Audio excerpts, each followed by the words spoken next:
E ritorniamo in diretta. Allora, come abbiamo fatto cenno, andiamo a conoscere quello che sarà un concerto per mercoledì prossimo, Piazza degli Eremitani. Siamo a Padova e saremo con i Solisti Veneti. Ma adesso abbiamo in collegamento il direttore artistico dei Solisti Veneti. Salutiamo con piacere Giuliano Carella. Pronto? Buongiorno e buona domenica. Buongiorno direttore, sempre un piacere sentirla. Il piacere è mio. Stiamo già preparando l'anno prossimo, che sarà il 65esimo anno dei Solisti Veneti, per cui è una ricorrenza che ci impegnerà in maniera particolare per ricordare tutto quello che è stato fatto in questa bellissima esperienza, in questa bellissima storia. Ma chi sono i Solisti Veneti che da tanto tempo, ovviamente, 65 anni è un periodo storico, sono apprezzati, amati nel mondo? I Solisti Veneti siamo gli ambasciatori della cultura veneta e della musica veneta nel mondo, innanzitutto. È un gruppo formato da musicisti di straordinario talento, solisti appunto,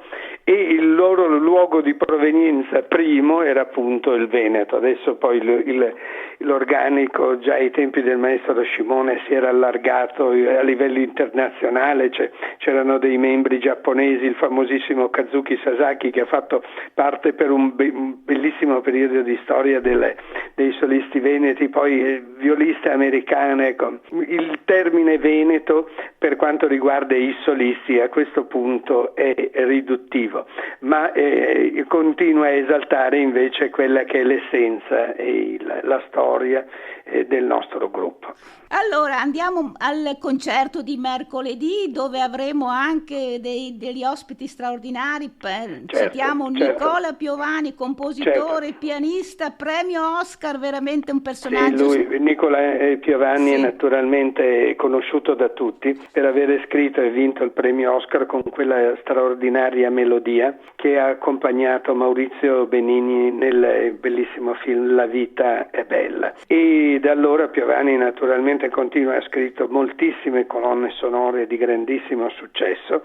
Siamo riusciti a convincerlo con l'amico Massimo Marcelli a scrivere 3 brani per i Solisti Veneti e per flauto, e questi brani sono brani dedicati alla natura e prendono spunto dai primi 3 concerti dell'opera decima di Antonio Vivaldi, la celeberrima opera decima dedicata a concerti per flauto, resa immortale dalla registrazione di Claudio Scimone e di Jean-Pierre Rampal, che noi stiamo riprendendo sistematicamente con tutti i grandi flautisti del nostro tempo, primo fra tutti appunto Massimo Marcelli, e che verranno presentati insieme con questi 3 brani di Nicola Piovani, chiamati 3 fenomeni, che faranno concerto con la prima parte, per cui nella prima parte ascolteremo Vivaldi, La tempesta di mare, La notte e il Gardellino, e nella seconda parte invece ascolteremo Tsunami, Eclissi di luna e La tortorella.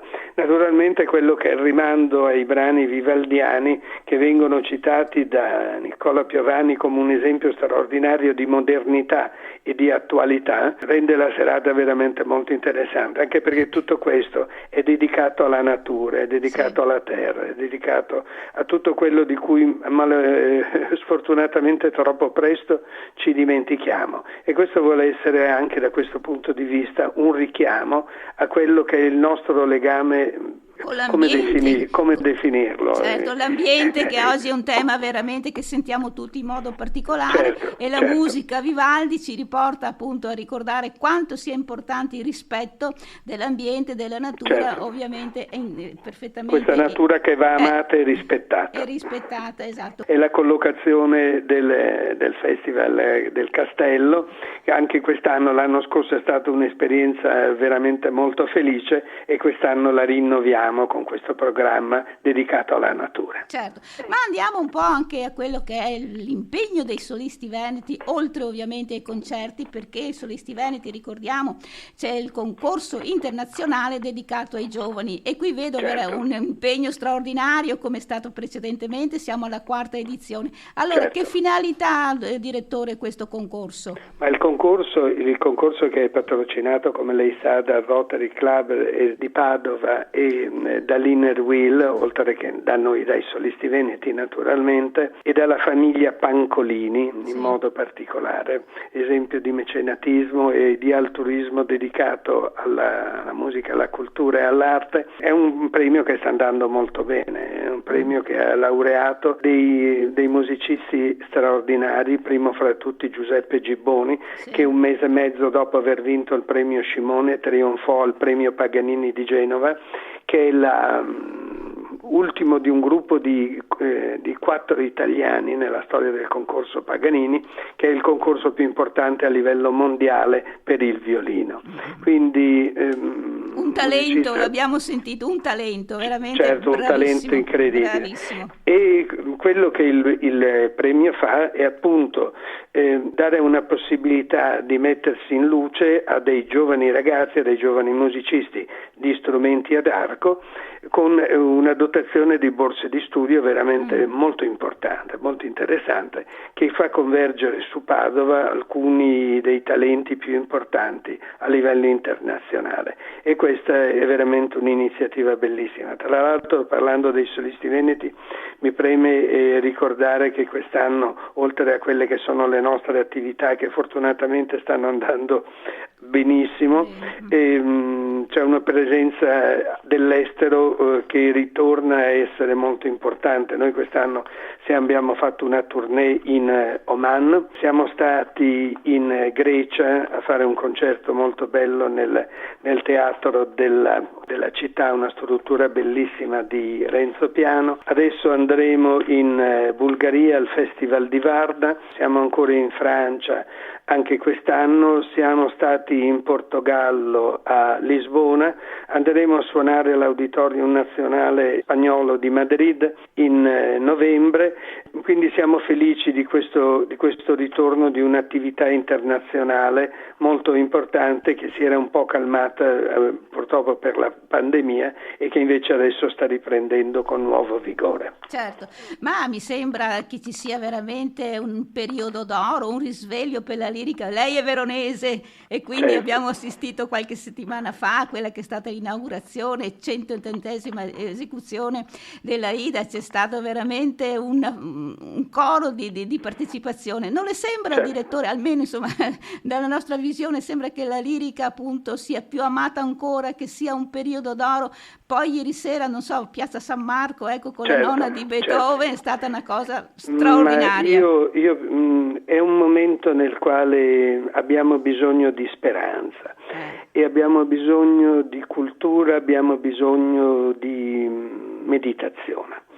La musica, arte tra le arti, aiuta in questo momento, sostiene la speranza, incoraggia l'orizzonte lontano fatto di bene, e quindi io spero che si vada avanti così, non mi stupisce. Io sono appena ritornato da una produzione di Trovatore molto bella, tra l'altro, del regista Daniele Abbado, il figlio del maestro, un regista che sta facendo una carriera molto, molto importante, molto bella. Adesso sarà al Festival Pucciniano di Torre del Lago, dopo Tel Aviv, e noi abbiamo fatto 12 recite sold out, cioè c'è una grande cultura in Israele per l'opera lirica, per la musica classica. Ogni sera a Tel Aviv è possibile, nonostante tutto, sentire una recita di opera lirica oppure un concerto della straordinaria orchestra filarmonica di Israele, ma questo non è altro che quello che avevo trovato il mese prima a Toronto, dove anche lì 14 recite di Tosca, tutte piene, riempite da un pubblico entusiasta che ama la lirica e che ritrova nel concerto, nella rappresentazione di un'opera, veramente un momento di sublimazione, un momento importante che aiuta a tutto tondo quella che è la vita di ognuno di noi. Lirica, un linguaggio universale, parla a tutti, unisce tutti ed è sempre bella. Anzi, andiamo ai concerti. Ma lei, direttore, io vedo qui 1700 rappresentazioni, 26 paesi. Ma come fa appunto a sostenere un ritmo? Devo dire, signora, che quest'anno festeggio 37 7 anni di carriera, per cui come direttore d'opera, perché a dire la verità, grazie al maestro Scimone avevo cominciato la mia attività di direzione d'orchestra molto prima, ma io ho dato ufficialmente da quando ho diretto la prima rappresentazione di opera lirica al Grand Théâtre di Dijon in Francia, proprio Trovatore tra l'altro, e da allora appunto questi sono i numeri. È per me motivo veramente di grande gioia, di grande felicità, di grande orgoglio. Amo moltissimo il mio mestiere e questi numeri mi riempiono di grande gioia per il fatto che ormai non più giovanissimo, però voltandomi indietro sono felice e veramente orgoglioso del cammino che ho fatto fino a questo punto. Ma lei veramente trasmette una passione, direttore, straordinaria, e voglia di sentire appunto questi concerti, poi i concerti della domenica che sono sempre stati molto belli. Ma anche lì prepariamo delle bellissime sorprese, perché amiamo in modo particolare i concerti della domenica. Bene. I concerti della domenica sono stati pensati dal maestro Scimone per il pubblico padovano e noi continuiamo in questo cammino, cioè sono dei concerti proprio pensati per il nostro pubblico, per le persone che ci vogliono bene, per le persone che amano i solisti veneti, e sono sempre dei momenti veramente di grandissima gioia, di grandissima felicità. E il successo continua, lei è una figura di riferimento nazionale, internazionale. La sera prima saremo invece nella Rocca Malatestiana di Imola, nell'ambito del Festival dell'Emilia Romagna, per cui in zone che hanno sofferto ultimamente a portare la nostra musica e la nostra fiducia e speranza. Tutta la nostra solidarietà anche da parte nostra, agli amici della Romagna, grandi persone e che meritano sostegno, che meritano di essere così. Direttore, complimenti e a tra breve. Grazie signora. Grazie direttore, arrivederci. A presto, arrivederci, grazie. Grazie.